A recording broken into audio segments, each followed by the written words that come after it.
ओम। आप सभी को सादर नमस्ते। जय श्री राम। मेरे YouTube चैनल वसुधा के रंग में आप सभी का स्वागत है। अपने चैनल पर पुस्तक श्रृंखला के अंतर्गत आज महाभारतम ग्रंथ के सभा पर्व और वन पर्व से कुछ कड़ियां लेकर हाजिर हुई हूँ। क्या द्रौपदी ने दुर्योधन का मजाक बनाया था, इस विषय पर मैंने पढ़ना चाहा।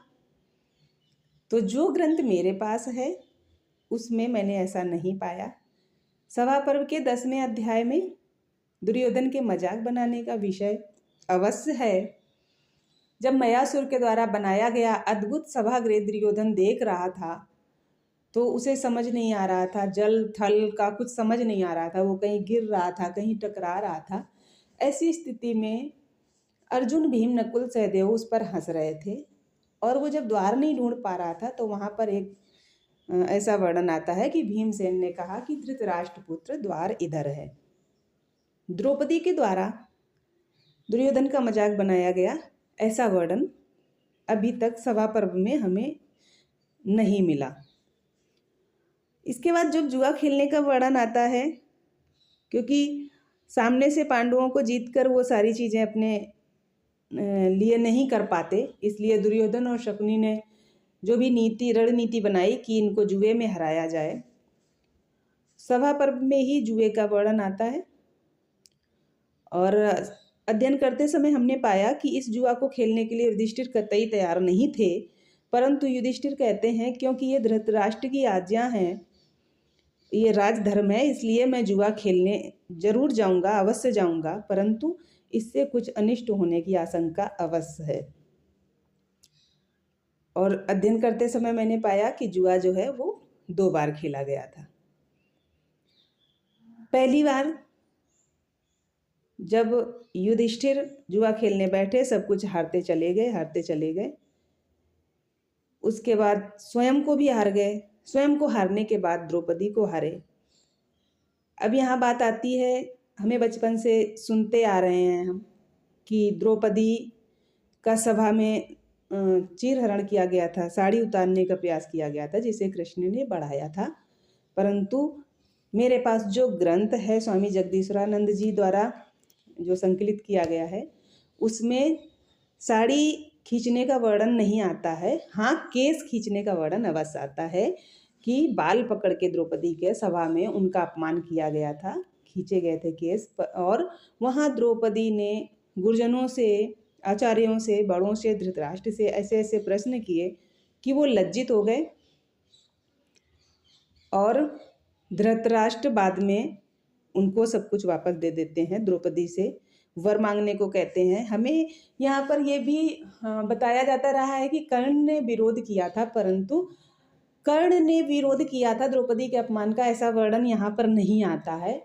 विकर्ण जो था ना, कौरवों के 100 भाइयों में से एक भाई का नाम विकर्ण था। विकर्ण ने इस प्रकार से द्रौपदी के अपमान का जोरदार विरोध किया था कि इस प्रकार से सभा में द्रौपदी का अपमान नहीं होना चाहिए। द्रौपदी ने लगातार प्रश्न किए, धृतराष्ट्र से कहा कि जब युधिष्ठिर स्वयं को हार चुके थे तो मुझे दांव पर लगाने का हक किसने दिया। भविष्य में किसी अनिष्ट की आशंका से धृतराष्ट्र थोड़ा डर गए और उन्होंने द्रौपदी से 3 वरदान मांगने को कहे, जिसमें से द्रौपदी ने एक वरदान में तो युधिष्ठिर को दास मुक्त से अलग वो करा दिया कि इनको दास मुक्त भाव से मुक्त किया जाए। दूसरे वरदान में अर्जुन, भीम, नकुल, सहदेव को रथ और बाणों के सहित दास भाव से मुक्त कराया। तीसरा वरदान मांगने से मना कर दिया। तब धृतराष्ट्र ने उनको पूरा राजपाट वापस करते हुए पांडवों को आदेश दिया कि वो वापस इंद्रप्रस्थ चले जाएं। इसके आगे हमें पढ़ने को मिलता है कि जब दुर्योधन और शकुनी को ये पता चला तो वो धृतराष्ट्र के बहुत विरोध में आ गए। दुर्योधन भी बहुत विरोध में आ गया और बहुत फिर से धृतराष्ट्र को कहा कि पांडवों को पुनः बुलाया जाए, जुआ खेला जाए और इस बार एक ही बाजी चली जाएगी। जो हारेगा उसको 12 वर्ष वनवास और 1 वर्ष अज्ञातवास में काटने पड़ेंगे। इस दौरान हमें पढ़ने को मिलता है कि जो गांधारी हैं वो धृतराष्ट्र से कहती हैं कि दुर्योधन का त्याग कर दो, ये सभी का नाश करा देगा, पुत्र मोह से बाहर आ जाओ। परंतु धृतराष्ट्र ऐसा नहीं कर पाते हैं, वो पुनः आदेश भेज देते हैं। हमें पढ़ने को मिला कि पांडव आधी दूर तक ही पहुंच पाए थे, पुनः आदेश गया कि आपको पुनः बुलाया है धृतराष्ट्र ने और जुआ खेलना पड़ेगा। दोबारा जुआ में एक ही बाजी चली गई थी और पांडवों की हार हुई। इसके बाद यहाँ से वनवास गमन हुआ उनका, उनके साथ ऋषि धौम भी थे, नकुल की पत्नी भी थी जाते समय, और नगर के कुछ निवासी भी शोकाकुल हुए। उन्होंने भी कहा कि भविष्य में यहाँ बहुत बुरा होने वाला है, इसलिए हमें भी इनके साथ जाना चाहिए।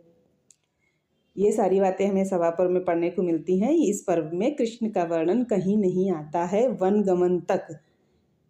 वन पर्व के प्रथम अध्याय में पांडवों का वनगमन होता है कुछ ब्राह्मणों के साथ, ऋषि धौम के साथ, और वन पर्व के द्वितीय अध्याय में कृष्ण का वर्णन आता है जब वन में पांडवों से कई राज्यों के राजा मिलने आते हैं, द्रौपदी के भाई धृष्टद्युम्न मिलने आते हैं, और जो नकुल की पत्नी हैं रेणुमति, उनके भाई चेदिराज वो मिलने आते हैं। उसी समय उसी अध्याय में कृष्ण का भी वर्णन आता है, जहाँ कृष्ण स्वयं स्वीकार करते हैं कि मैं द्वारका में नहीं था, नहीं तो इतना अन्याय नहीं होने देता, चाहे मुझे विरोधियों को मारना पड़ता, चाहे कुछ करना पड़ता, लेकिन इतना अन्याय नहीं होने देता। यहीं पर जो द्रौपदी हैं वो शिकायत करती हुई नजर आती हैं कृष्ण से, और कृष्ण से कहती हैं कि भार्या हम धर्मराजस्य तब कृष्ण सखी विभो धृष्टद्युम्नस्य भगिनी सभाम कृष्यते मादृशी।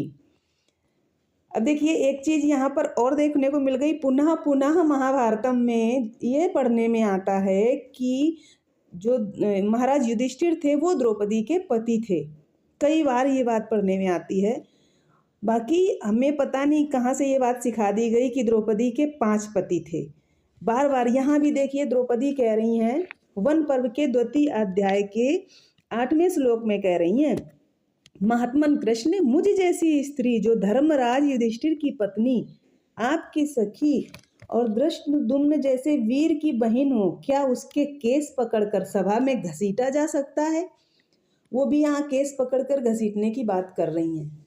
और आगे और कृष्ण से कह रही हैं कि आपको मेरी रक्षा करनी चाहिए। क्यों करनी चाहिए? चतुर्भी कारणे कृष्ण त्वया रक्षास्मि नित्यशः संबंधात गौरवात साक्षात प्रभुत्वेनैव केशव। श्री कृष्ण 4 कारणों से आपको सदा मेरी रक्षा करनी चाहिए।